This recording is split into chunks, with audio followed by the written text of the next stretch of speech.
Hello दोस्तों, नमस्कार। स्वागत है आपका चाणक्य ग्रुप ऑफ इकोनॉमिक्स में। दोस्तों, आज के इस वीडियो में हम डिस्कस करेंगे एक काफ़ी इंपॉर्टेंट टॉपिक आईएसएलएम अप्रोच।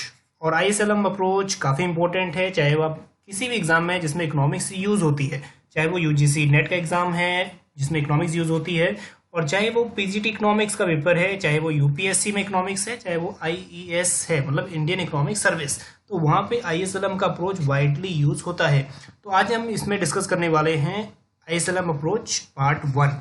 और पार्ट 1 हमने इसको 3 भागों में डिवाइड किया है, पार्ट 1, पार्ट 2 एंड पार्ट 3, क्योंकि काफ़ी इंपॉर्टेंट क्वेश्चन है, काफ़ी इंपॉर्टेंट टॉपिक है और इससे काफ़ी क्वेश्चन अराइज होते हैं। तो नॉट इवन आईएसएलएम अप्रोच, इससे पहले हम देखेंगे कि इसका ओरिजिन कहाँ से है, कहाँ से ये कॉन्सेप्ट डिराइव हुआ है। ठीक है, ये कॉन्सेप्ट डिराइव हुआ है केन्जियन थ्योरी से। तो हम उससे पहले हम पढ़ेंगे गुड्स मार्केट क्या है, मनी मार्केट क्या है, और फिर हम थर्ड पार्ट में जाएंगे। थर्ड पार्ट में देखेंगे कि साइमल्टेनियस इक्वेशन, मतलब साइमल्टेनियस इक्विलिब्रियम, ये दोनों जहाँ आईएस और एलएम साइमल्टेनियसली चेंज कैसे होते हैं, क्योंकि यहीं से जो क्वेश्चन हैं प्रीवियस ईयर के काफ़ी ज़्यादा आते हैं। उसके बाद हम डिस्कस करेंगे प्रीवियस ईयर के क्वेश्चन पेपर्स जिसमें आईएस एलएम यूज हुए हैं। ठीक, तो पार्ट 1 में हम यहाँ डिस्कस करने वाले हैं सिंपल गुड्स मार्केट, और पार्ट 2 में हम करेंगे मनी मार्केट। तो अगर आपके पास कोई भी क्वेश्चंस ऐसे हैं जो जिसमें आईएसएलएम अप्रोच यूज होता है और कोई भी डाउट है, तो इसको आप अपने या तो व्हाट्सएप ग्रुप में भी सेंड कर सकते हो या फिर उसको फेसबुक पेज पर भी अपलोड कर सकते हो। फेसबुक पे आपको इजीली पेज मिल जाएगा, उसका लिंक भी मैं आपको दे दूंगा। तो कोई भी क्वेश्चन है हम उसको थर्ड पार्ट में डिस्कस करेंगे प्रीवियस ईयर क्वेश्चन पेपर के साथ साथ। ठीक, चलिए सबसे पहले हम डिस्कस कर लेते हैं आईएसएलएम की एक इंट्रोडक्शन। तो इसमें हम देखेंगे कि इंट्रोडक्शन में इसका पास्ट, मतलब थोड़ा सा इसके बैकग्राउंड के बारे में चेक करेंगे कि आईएसएलएम अप्रोच डिराइव कहाँ से हुआ है। So ISLM approach also called as Hicksian Hansen approach. एक बार ये डायरेक्टली क्वेश्चन आ चुका है, हिक्स हेंशन अप्रोच मतलब ISLM approach. So ISLM model developed by JR Hicks ने डेवलप किया था 1937, एंड उनके साथ साथ एल्विन हेंशन ने। तो अगर ऑर्डिनल अप्रोच आपने पढ़ा होगा तो ऑर्डिनल अप्रोच में भी हम इनको यूज करते हैं, हेंशन और हिक्स की। और हिक्स की एक जो बुक थी वैल्यू एंड कैपिटल, तो वो भी एक बार यूजीसी नेट में आ चुकी है। चलिए उसके बाद हम डिस्कस करते हैं कि आईएसएलएम, आईएस और एलएम ये दोनों ही टर्म्स डिफरेंट हैं, और जो आईएस है वो डिपेंड करता है या फिर वो डिनोट करता है या वो रिप्रेजेंट करता है गुड्स मार्केट को, मतलब प्रोडक्ट मार्केट को, और जो एलएम है वो एलएम डिनोट करता है मनी मार्केट को, रिप्रेजेंट करता है। ठीक, तो आईएसएलएम अप्रोच ये काफ़ी वाइड एरिया है और छोटा अप्रोच नहीं है, काफ़ी बड़ा अप्रोच है। तो इसमें से काफ़ी क्वेश्चंस अराइज होते हैं, इसलिए हमने इसको डिवाइड किया है 3 पार्टों में। तो जिसमें हम जैसे क्लासिकल की थ्योरी करते हैं तो उसमें हम ये चीज़ करते हैं प्रोडक्ट मार्केट, मनी मार्केट। ठीक है, वैसे ये सेम चीज़ें यहाँ भी हैं, तो क्योंकि ये केन्जियन के अप्रोच से ही डिराइव आउट हुई हैं। तो यहाँ पे ये जो प्रोडक्ट मार्केट है इसमें इक्विलिब्रियम वहाँ होता है जहाँ सेविंग और इन्वेस्टमेंट एक दूसरे के बराबर होती हैं। सो मनी मार्केट में इक्विलिब्रियम वहाँ होता है, that is equality of money demand and money supply, तो जिसको हम लोग डिनोट करते हैं एम और एल से, that is L of M. तो एल एम कर्व हो गया, और इन्वेस्टमेंट और सेविंग हमारे पास जुड़ गया तो हमारे पास बन गया आई एस कर्व। तो ये दो इक्विलिब्रियम, मतलब दो मार्केट से, ये गुड्स मार्केट और मनी मार्केट का जहाँ पे इक्वलाइज होता है या फिर इक्विलिब्रियम होता है, उनको हम बोलते हैं आईएसएलएम अप्रोच। ठीक, तो सबसे पहले हम समझ लेते हैं कि केन्जियन अप्रोच क्या कहता है, मतलब केन्जियन का व्यूज जो है वो क्या है, क्योंकि वहीं से ये डिराइव आउट है, वहीं से ये थ्योरीज ली गई हैं। सो अब यहाँ पे केन्जियन का व्यू जो भी है मॉनेटरी से रिलेटेड, गुड्स मार्केट से रिलेटेड या सेविंग इन्वेस्टमेंट से रिलेटेड, यहाँ पे वो डाउट्स हमारे क्लियर हो जाएंगे। So it has been asserted that in the Keynesian model whereas the changes in the rate of interest in the economy and in the money market affect investment. तो वो कहता है जैसे ही rate of interest change होंगे वो effect करेंगे investment को। तो जैसे ही अकॉर्डिंग टू केन्ज किया है, जैसे ही रेट ऑफ इंटरेस्ट और इन्वेस्टमेंट में नेगेटिव रिलेशन है, रेट ऑफ इंटरेस्ट जैसे आपका बढ़ेगा वैसे ही इन्वेस्टमेंट कम हो जाएगा। ठीक भी, अगर आप रेट ऑफ इंटरेस्ट ज़्यादा महंगा मिलेगा हमें लोन, तो प्रोड्यूसर लोन नहीं लेगा तो इन्वेस्टमेंट कम करेगा, and vice versa. So and therefore the level of income and output और उस पर डिपेंड करेगा, उस पर फिर इफेक्ट करेगा, लेवल ऑफ इनकम और आउटपुट पे भी इफेक्ट करेगा, जो क्या होगा, फॉल हो जाएगा। तो रेट ऑफ इंटरेस्ट बढ़ने से इन्वेस्टमेंट भी कम हुआ और आउटपुट और इनकम पे भी इफेक्ट पड़ा, जो कि कम हो गया। So in the other word, in Keynesian simple model the level of national income is shown to be determined by the goods market equilibrium. अब जो केन्जियन का नेशनल इनकम का मॉडल है वो कहाँ पे इक्विलिब्रियम स्ट्रक होता है, गुड्स मार्केट इक्विलिब्रियम, मतलब जहाँ पे S इक्वल टू I है, ठीक। सो उसके बाद द रेट ऑफ इंटरेस्ट, अब जितने भी हम लोग पोस्ट में करते हैं, मतलब जो भी पोस्ट करते हैं अपने कम्युनिटी टैब में, उसके भी आंसर्स फ्रिक्वेंटली आते भी हैं, और वहाँ एक क्वेश्चन ये मैंने पुट किया भी था, ठीक है, कि अकॉर्डिंग टू केंज, इसमें जो केंज है वो जो सेविंग और इन्वेस्टमेंट जो है उसको इक्वलाइज कौन करता है, ठीक। जो उसको इक्वलाइज करता है वो है इनकम के through, equalise according to Keynes. Income एक ऐसा है जो सेविंग और इन्वेस्टमेंट को दोनों इक्वलाइज करता है। और अकॉर्डिंग टू क्लासिकल मानते थे कि रेट ऑफ इंटरेस्ट है जो इनको इक्वलाइज करता है। तो दोनों का व्यू अलग अलग है। एक बार कंपैरेटिव स्टडी कर लेना, और अगर टाइम लगा तो इसके बाद कंपैरेटिव स्टडी भी डिस्कस कर लेंगे, ठीक। तो कंपैरेटिव डिस्कस का आपको ऑलरेडी वीडियो ग्रुप में मिल भी जाएगा। So the rate of interest according to Keynes is determined by the money market equilibrium, by the demand for money and supply of money. So rate of interest कहाँ determine हो रहा है, एक ये वाला यहाँ से क्वेश्चन बनता है। According to Keynes rate of interest is determined by, तो रेट ऑफ इंटरेस्ट डिटरमाइन हो रहा है demand for money and supply of money से, ठीक। ये वाला बात आपने ध्यान रखनी है। This simple analysis of equilibrium in the goods market Keynes consider, अब एक क्वेश्चन यहाँ से आ चुका है ऑलरेडी, जो ये लाइन आगे आने वाली है। So Keynesian consider investment to be determined by, जो इन्वेस्टमेंट है वो डिटरमाइन होगा दो चीज़ों से, that is rate of interest along with marginal efficiency of capital. तो जो पोल पोस्ट 15-16 था ऐसा कुछ, उसमें जो मोस्टली आंसर था वो था आपका ये, क्योंकि आंसर ये नहीं पूछा होता कि इन्वेस्टमेंट डिटरमाइन किससे होता है। तो investment determine according to Keynes, investment जो इन्वेस्टमेंट है वो फंक्शन है रेट ऑफ इंटरेस्ट का प्लस MEC का, ठीक है, मार्जिनल एफिशिएंसी ऑफ कैपिटल का, and shown to be independent of the level of national income. So एक बार यहाँ पे बहुत इंपॉर्टेंट है समझने वाली, क्वेश्चन अराइज यहाँ से होता है बार बार। According to Keynes investment is determined by rate of interest as well as MEC marginal efficiency of capital. So ये वीडियो थोड़ा सा लेंथी हो सकता है क्योंकि डिटेल में हम स्टडी कर रहे हैं, तो इसको थोड़ा सा फॉरवर्ड करके अप्लाई कर लेना यूट्यूब पे, तो थोड़ा सा टाइम आपका कम कंज्यूम होगा। So Hicks, Hansen, Lerner and Johnson have put forward a complete and integrated model. तो इसके बाद केंजियन का ही मॉडल था जो हेंशन, लर्नर, जॉनसन ने आगे इसको फॉरवर्ड किया। अब उसको नेम अलग दे दिया है, डिफरेंट मतलब ISLM नेम दे दिया उसको, ठीक। So based on the Keynesian framework wherein the variables such as investment, national income, rate of interest, demand for and supply of money are interrelated and mutual interdependent। तो ये चीज़ें क्या है, जितनी भी चीज़ें हैं IS, investment, saving, demand for money and supply of money, ठीक है, जितनी भी चीज़ें हैं इनको इंटर रिलेट कर दिया। तो हमारे पास बन गया ISLM approach, that is to curves called IS and LM curve. So this extended Keynesian model is therefore known as ISLM।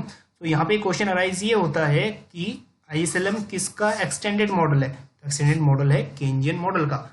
So in this model they have shown how the level of national income and rate of interest are jointly determined by the simultaneous equilibrium in the interdependent goods and money market। तो हम इसमें यही पढ़ेंगे कि कैसे national income, मतलब level of national income, rate of interest कैसे very करते हैं, और जिसके साथ साथ हमारे IS और LM जब हम स्टडी करेंगे इसकी, इन दोनों में हम देखेंगे IS कर्व कैसे शिफ्ट करती हैं, LM कर्व्स कैसे शिफ्ट करती हैं, और ये जो वेरिएबल्स हैं ये वाले, इनके चेंजेस होने से,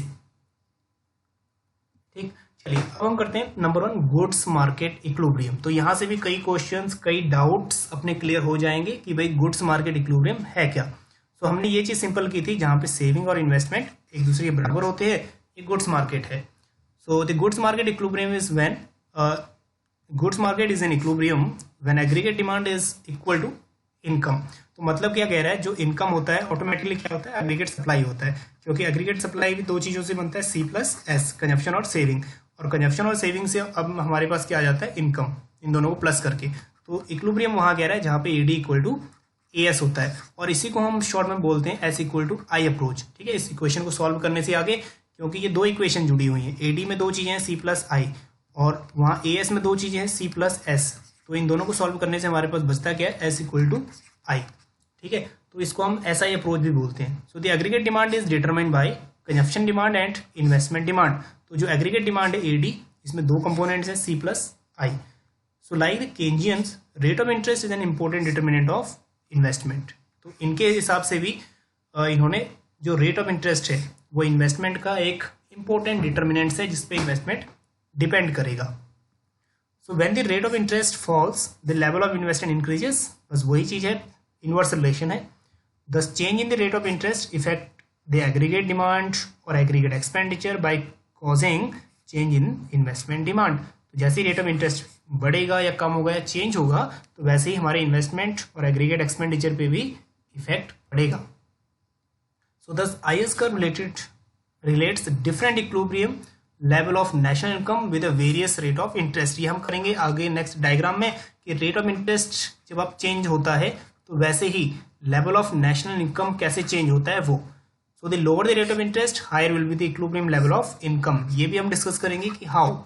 उसके बाद 10 IS curve is locus of those combination of rate of interest and level of national income eight which goods market is in equilibrium. हम 3 डायग्राम करेंगे A B C. इन तीनों डायग्राम में ये तीनों कॉन्सेप्ट हमारे क्लियर हो जाएंगे. चलिए वो 3 डायग्राम हम डिस्कस करते हैं. Diagram A, diagram B and diagram C. तो इन तीनों में ही यहाँ पे हम थ्योरेटिकल नहीं करने वाले. ये जो PDF है इसको मैं ग्रुप में या फिर आपको जब पार्ट 3 हम करेंगे तो आपको मिल जाएगा, वहां से आप इसको डाउनलोड कर देना. हम लोग करते हैं प्रैक्टिकल. ठीक, नंबर 1 हमने किया था रेट ऑफ इंटरेस्ट और प्लान्ड इन्वेस्टमेंट का इनवर्स रिलेशन है. जैसे ही रेट ऑफ इंटरेस्ट कम होगा वैसे ही हमारा जो लेवल ऑफ इन्वेस्टमेंट है वो बढ़ जाएगा. ठीक, पहली चीज में ये क्लियर होगी. दूसरे डायग्राम में रिलेशन है एग्रीगेट डिमांड. मतलब एग्रीगेट डिमांड क्या होता है? सी कंजप्शन तो होता ही है प्लस इन्वेस्टमेंट जुड़ जाता है, सी प्लस आई. दूसरा है एग्रीगेट डिमांड और इनकम. मतलब अगर हम कहें AD इक्वल टू AS. दूसरा डायग्राम ये हमें बताता है. तीसरा हमें डायग्राम जो है हमें ये बता रहा है कि रेट ऑफ इंटरेस्ट और नेशनल इनकम. ठीक है, नेशनल इनकम में तीनों का जहां से हमें IS कर्व डिराइव होगा IS curve rate of interest और नेशनल इनकम से. ये भी क्वेश्चन, शॉर्ट क्वेश्चन बन सकता है. चलिए सबसे पहले हमने ये डिस्कस कर लिया. अब दूसरा डायग्राम है aggregate demand and national income. चलिए सबसे पहले वाला एग्रीगेट डिमांड कर्व देखते हैं C प्लस I नॉट. तो सबसे पहले इन्वेस्टमेंट जहां रेट ऑफ इंटरेस्ट सबसे ज्यादा होगा, rate of interest R not सबसे ज्यादा है तो वहां पे सबसे कम इन्वेस्टमेंट है I नॉट. इन्वेस्टमेंट कितना है? I not. तो C plus consumption plus I not. तो इस लेवल पे इनकम सबसे कम है, इस लेवल पे इनकम OI नॉट. और यही इनकम अगर हम नीचे लेके जाएं इनकम OI नॉट और इस साइड हम थर्ड में कर देते हैं रेट ऑफ इंटरेस्ट. ठीक, और उसके बाद रेट ऑफ इंटरेस्ट हम यहाँ कर रहे हैं that is highest rate of interest है. उसके बाद जैसे ही रेट ऑफ इंटरेस्ट होता है फॉल R1 पे तो जो इन्वेस्टमेंट की जो डिमांड है वो बढ़ जाएगी. इन्वेस्टमेंट की डिमांड बढ़ के होगी I1. तो C प्लस I1. तो इन्वेस्टमेंट चेंज हो गया, थोड़ा इंक्रीज हो गया है. तो C प्लस I थोड़ा इंक्रीज हो गया, कर्व शिफ्ट करके अपवर्ड AD कर्व. तो AD कर्व अपवर्ड होने से इक्विलिब्रियम नया स्ट्रक होता है ADS जहाँ इंटरसेक्ट करते हैं वहाँ पे. तो वहाँ पे लेवल ऑफ नेशनल इनकम बढ़ गया है O/1 और उसके बाद जो रेट ऑफ इंटरेस्ट था वो कम हुआ है. ठीक, अब तीसरी जब रेट ऑफ इंटरेस्ट फिर डाउन होता है, रेट ऑफ इंटरेस्ट के डाउन होने से जो रेट ऑफ इंटरेस्ट डाउन हुआ उसके बाद जो इन्वेस्टमेंट है वो और ज़्यादा बढ़ गया क्योंकि रेट ऑफ इंटरेस्ट कम था इसलिए प्रोड्यूसर ज़्यादा लोन लेगा इन्वेस्टमेंट के लिए. तो इन्वेस्टमेंट हो गया I2.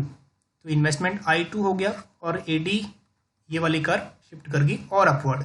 इंटरसेक्ट पे नया इक्विलिब्रियम हुआ और नए इक्विलिब्रियम पे इनकम लेवल भी बढ़ गई. तो रेट ऑफ इंटरेस्ट कम. तो यहाँ पे जब ये तीनों पॉइंट A, B, C ये तीनों पॉइंट हमने प्लॉट किए हमारे पास आ गया IS कर्व. तो IS कर्व जो लोकस बता रहा है ये किस चीज़ का है? रेट ऑफ इंटरेस्ट और नेशनल इनकम. ये क्वेश्चन एक चाहे वो 14 या 15 2014-15 में एक बार रिपीट भी हुआ था. तो locus it is a locus of rate of interest और नेशनल इनकम. तो ये चीज कर लेना, मतलब एक साइड में रेट ऑफ इंटरेस्ट है और एक साइड में जब हम IS कर्व करते हैं एक साइड में है नेशनल इनकम. चलिए अब हम करते हैं, ये वही चीज है, ये सेम चीज है. एक बार इसको थ्योरेटिकल एक बार आप पढ़ लेना क्योंकि हम लोग प्रैक्टिकल उसको इजिली कर चुके हैं. ठीक, so general equilibrium is occur where both goods market and money market are intersect with each other. तो जनरल इक्विलिब्रियम वहां बनेगा जब गुड्स मार्केट और मनी मार्केट मतलब IS और LM कर्व इंटरसेक्ट करेंगे वहाँ हमारा बनेगा जनरल इक्विलिब्रियम। तो IS में हम ऑलरेडी जानते हैं कि ये गुड्स मार्केट इक्विलिब्रियम है और मनी मार्केट इक्विलिब्रियम है LM curve. And next one is IS जो रिप्रेजेंट करता है वो करता है इन्वेस्टमेंट एंड सेविंग, हम ऑलरेडी कर चुके हैं ये चीज़। और LM रिप्रेजेंट करता है demand for money and supply of money, ठीक है, L और M separately. IS goods market equilibrium और LM कंस्टिट्यूट करता है मनी मार्केट इक्विलिब्रियम, ठीक। चलिए, और यहाँ पे जहाँ पे इंटरसेक्ट होते हैं वहाँ बनता है इक्विलिब्रियम। तो general equilibrium is struck where when IS and LM equal to each other. तो जब IS शिफ्ट होगा तो वो फॉरवर्ड शिफ्ट होगा, तो वो ऊपर की तरफ शिफ्ट करेगा, और जब LM फॉरवर्ड शिफ्ट होगा तो ये इस साइड मतलब राइटवर्ड शिफ्ट करेगा। चलिए, इसको हम डिटेल में करते हैं आगे। इसमें हम करते हैं IS कर्व, और LM कर्व हम करेंगे नेक्स्ट वीडियो में। चलिए, it shows investment saving relationship. So the independent variable is interest rate. जो इंटरेस्ट रेट है वो इंडिपेंडेंट है, और जो डिपेंड करता है रेट ऑफ इंटरेस्ट पे वो है इन्वेस्टमेंट और level of income. So level of income is dependent variable, so that's why जो इंटरेस्ट रेट है वो आएगा y एक्सिस पे, और लेवल ऑफ इनकम है वो आएगा x एक्सिस पे। चलिए, अब बात करते हैं स्लोप ऑफ कर्व्स, मतलब स्लोप ऑफ IS कर्व। तो IS कर्व की जो स्लोप है हमने ऑलरेडी डिस्कस की थी, ये नेगेटिव स्लोप होती है, और जो स्लोप है वो डिपेंड करती है सेंसिटिविटीज़, मतलब जो सेंसिटिवनेस है या फिर इलास्टिसिटीज़ है उस पर। सो और उसके बाद size of multiplier. Size of multiplier क्या है, ज़्यादा है कम है, उस पर डिपेंड करती है। ये दो चीज़ें पे डिपेंड करती है IS कर्व, ठीक। चलिए, नेक्स्ट में डिस्कस करते हैं शिफ्ट इन IS कर्व। कौन कौन से ऐसे फैक्टर्स हैं जिससे हमारा IS कर्व शिफ्ट होता है, आइदर इट इज फॉरवर्ड और इट इज बैकवर्ड। सबसे पहले हम डिस्कस कर लेते हैं why IS curve shift rightward. तो राइटवर्ड शिफ्ट जब होगा तो ये शिफ्ट होगा दैट इज अपवर्ड राइटवर्ड। अब इसमें चेंजेस क्यों होंगे, why it is shift, what are the variables behind it, कौन कौन से ऐसे वेरिएबल्स हैं जो इसको राइटवर्ड शिफ्ट करते हैं। तो नंबर वन वेरिएबल है कि आपका जो सेविंग लेवल है वो रिड्यूस हो रहा है। जैसे सेविंग लेवल रिड्यूस होगा मतलब जो कंजप्शन का लेवल है वो इंक्रीज हो रहा है। तो कंजप्शन लेवल इंक्रीज हो रहा है, ये एक रीजन है कि IS कर्व शिफ्ट हो जाएगा अपवर्ड। उसके बाद जो हम करते हैं कि सेंसिटिविटीज या फिर जो वैल्यू ऑफ मल्टीप्लायर पे डिपेंड करता है। देखो, वैल्यू ऑफ मल्टीप्लायर MPC पे डिपेंड करता है, ठीक है, 1/1 माइनस MPC। MPC की जितनी ज़्यादा वैल्यू होगी मल्टीप्लायर की उतनी ज़्यादा होगी, मतलब कंजप्शन एक्सपेंडिचर उतना ज़्यादा होगा। तो ये IS शिफ्ट करेगा फॉरवर्ड। और दूसरा पॉइंट है कि गवर्नमेंट एक्सपेंडिचर, अगर गवर्नमेंट अपना एक्सपेंडिचर इंक्रीज कर देती है तो इससे क्या होगा, जो रेट ऑफ इंटरेस्ट है वो भी बढ़ जाएगा, और जो लेवल ऑफ नेशनल इनकम है वो भी बढ़ेगा। और ये भी UGC नेट एग्जाम में ऑलरेडी आ चुका है, what happened when government increase its expenditure, ठीक। तो रेट ऑफ इंटरेस्ट इंक्रीज होगा और साथ साथ income, level of national income भी इंक्रीज होगा, ठीक। जब गवर्नमेंट अपना लेवल ऑफ ऑटोनोमस इन्वेस्टमेंट बढ़ा देती है तो उससे क्या होगा, रेट ऑफ इंटरेस्ट ऊपर, और मतलब rate of interest and level of national income दोनों ही इंक्रीज होंगे, ठीक। अब IS curve shift left, why IS curve shift left, जितने पॉइंट यहाँ थे बिल्कुल उसके अपोजिट हो जाएंगे। तो शिफ्ट होने का मेन कारण ये है कि ये जब शिफ्ट होगा तो ये बैकवर्ड शिफ्ट होगा, और मेन रीजन ये है कि लेवल ऑफ सेविंग अब इंक्रीज होना शुरू हो गया है, MPS बढ़ना शुरू हो गया है। MPS और मल्टीप्लायर का क्या रिलेशन होता है, नेगेटिव, और जब MPS बढ़ने लग गया तो MPC क्या होगा, रिड्यूस होने लग गया है, मतलब कंजप्शन लेवल कम होने लग गया है, ठीक। तो और दूसरी बात, जो लेवल ऑफ गवर्नमेंट का एक्सपेंडिचर है वो कम होना शुरू हो गया है इस लेवल पे। तो इसलिए क्या है, rate of interest and level of national income दोनों ही रिड्यूस हो चुके हैं, ठीक। तो ये वाला पॉइंट ध्यान में रखना, गवर्नमेंट एक्सपेंडिचर रिड्यूस हो गया है, उसकी वजह से लेवल ऑफ मतलब रेट ऑफ इंटरेस्ट और लेवल ऑफ नेशनल इनकम दोनों ही रिड्यूस हो चुके हैं।